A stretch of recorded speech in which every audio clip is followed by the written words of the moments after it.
Everton away is where fragile teams get found out. If we're serious about top four, this can't be just another tricky away day. This has to be a statement. And no, there's no need to panic. No, the wheels haven't come off the Carrick bus.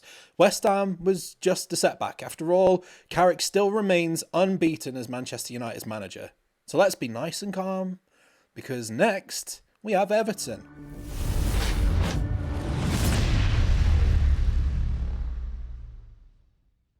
We've got Everton. Usually you would say that we would probably get a decent result against Everton. If we play like we did against West Ham, then we're going to get found out. We really do need to try and get the first goal, because Everton are one of those sides that plays like West Ham. If we lose the first goal, they're just going to sit back, do a low block, and as we know, for the last how many years, we can't play through a low block. 2 weeks ago, that's how long we've been starved of football. 2 weeks ago. With news out recently regarding the 2 different playbooks that United are going to be looking at this season regarding new signings, it looks like they're playing with one shopping list full of your Timu players and then another one full of your Champions League players that you really want in your squad. So this is why it's super important that United get points.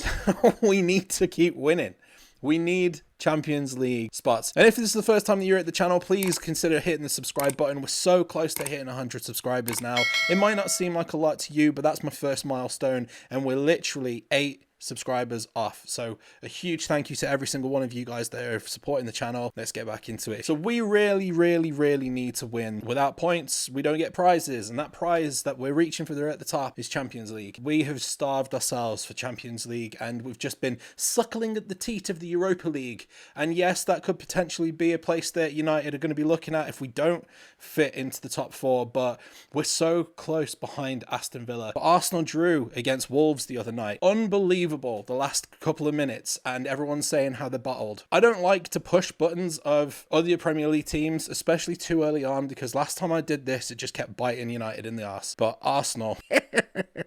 But as we know, we're playing on Monday, 8 o'clock. There's something about playing an 8 o'clock kickoff that United just don't seem to grasp. We always seem very lethargic, and we just can't push the boat out when it comes to performances. We tend to have a really good performance at 3 p.m. Saturdays, Sundays. Yes, it's Everton, the mighty Everton. On paper, you'd think United are going to walk over. However, when the game starts, United always seem to either be lethargic or kind of struggle between low blocks, especially low blocks. Unlike your Arsenals and your Man Cities that are constantly going for full-out attacking football, if they hold a low block or they get the first goal, it's going to be so tricky for United to play through the midfield. So let's push into United's setup. What injuries do we have? We already know that Mason Mount's coming back, like he's going to be on the bench most likely, but I very much doubt that he's going to be used. De Ligt is obviously not going to be playing either. It's way too soon for both of those guys to have any play in this game at all, but they probably still be on the bench, so there might even be some call-ups for the academy players as well. I am going to go into my predicted lineup, and I'm just going to say now that I don't think Lacey's going to be anywhere near the squad. The only noticeable injury that we do have is Patrick Dorgu. Dorgu is one hell of a player, and we've missed him. De Ligt has been out of action since December due to a lower back issue, which that injury seems like it started off as he's only going to be out for a couple of weeks to holy crap, he's been out for almost half the season, and we've got 11 games left to play. So we really do need the guy back, and especially with the World Cup happening in the summer, he needs game time to get into the squad, the national squad as well. So will we see De Ligt? Let me know in the comments below. Not in this game obviously, but when and how soon do you reckon we'll see him? The one way that United can attack through Everton's defence, their weakness is that they crowd the midfield too much to the point where we can attack them on the wing. When they're trying to defend horizontal spaces, it doesn't technically work for Everton because they defend very narrow. Like, wingers need to stay touchline. Like, Ahmad does this anyway. Ahmad's really good at doing this. He's always on the touchline, and that's one way that we're going to be able to break through with Everton, and having the overlap with Dalot or even Mazraoui. Mazraoui could make this side, to be honest, because Dalot's played quite a lot. So maybe have Mazraoui in, but we'll see. We'll see what Carrick's going to be thinking, because recently I felt like the lineup has been so, obviously apart from the back four, under Amorim we were constantly changing the back four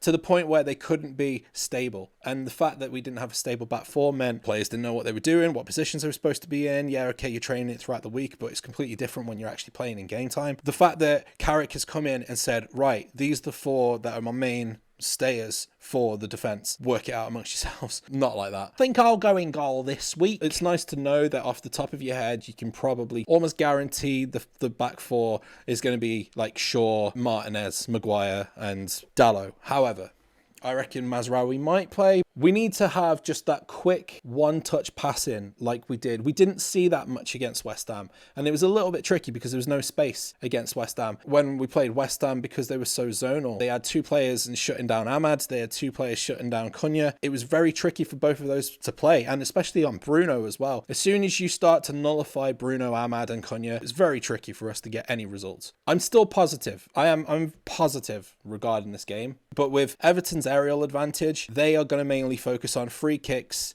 They're going to mainly focus on corners. So again, we need to be switched on. United still need to defend.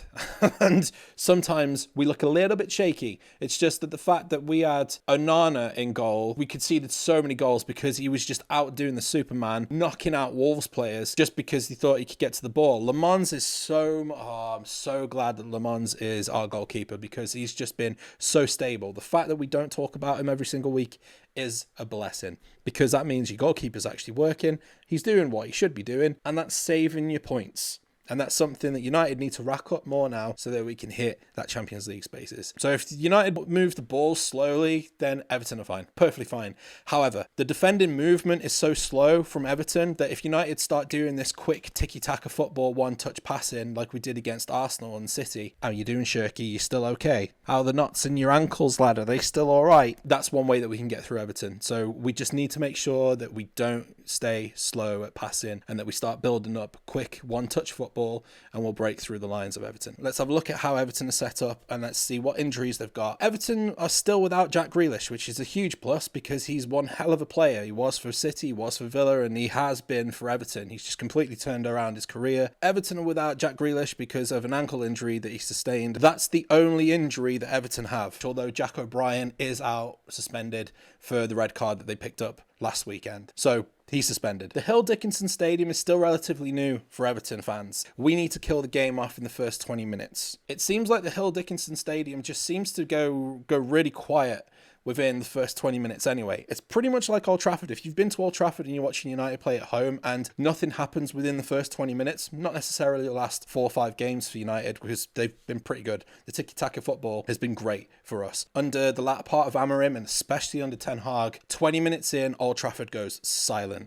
And Hill Dickinson Stadium is exactly the same. So the whole game is going to depend on whether United can break a low block or not. Am I confident? Of course I'm confident. You know me. I'm 100% confident that we can get a win. So Everton play physical and direct, especially now that David Moyes is back in the squad. They're huge at set-piece threats. They've got very tall players, which we need to look out for. So United's defending is going to be really important. Maguire and Martinez need to step up for sure, like they have been for the last couple of games that we've had. If you didn't watch my video when we played City, Haaland basically was in Martinez's back pocket for the whole game. He was very quiet. Make sure you check that out at the end of this video. We also need to talk about the fact that Everton haven't won at the Hill Dickinson Stadium since the 6th of December, where they beat Nottingham Forest 3-0. It's not really a stadium that Everton get really good results. They played well against Arsenal, and Arsenal won only because of a Gyökeres penalty. It's the only way he's going to score, isn't it? Arsenal fans in the chat, I'm so glad that we didn't go for Gyökeres. That's definitely Captain Hindsight because I wanted Gyökeres, but Sesko,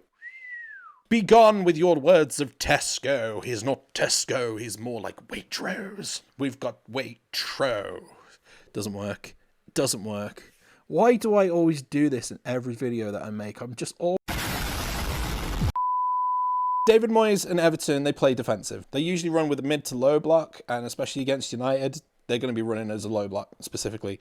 They're not going to go full on attacking football, or maybe they will. Actually, that tell a lie, because there is a lot on the line. They could potentially reach the Europa League spaces, so they've got a lot to play for. So they could be quite open in midfield, thinking about it. I'm predicting that they're going to play similar to what West Ham played, where they've got 8 or 9 players behind the ball, and United have to try and either push out wide and have the likes of Ahmad, Dalot, Shaw, because obviously Dorgu's out. My predicted lineup for the starting 11, I've gone for Le Mans in goal, Dalot, Shaw, Maguire, Martinez in the back four. Maguire and Martinez have just proved that they have been an absolute staple for the last couple of games. They've just been phenomenal. I know I keep saying that, but they have been really tight. And for this game, again, it's going to be tricky, but I still believe that we've got the defence, we've got the attack, got the midfield as well, but we definitely need some signings. Sticking with Casemiro and Mainu. Obviously, Casemiro's leaving in the summer alongside probably Ugarte as well. We definitely need in the summer something like your Beliebers, your Whartons, your Andersons, your Tonales, maybe. Those type of players themselves will be phenomenal for United in the midfield. But for now, Mainu, Casemiro. The forwards, I've gone for Cunha, Ahmad, striker. This is the one which was a little bit, because the last 3 videos that I've done, I've always put Sesko up front, and Sesko would be great in this squad, especially with the height advantage that he's got. We try and get the free kicks in the corners, but I'm still this time I'm going around Mbumo. You watch, it's going to be Sesko, isn't it? Of course it's going to be Sesko, because I've gone for Mbumo instead. Brian has scored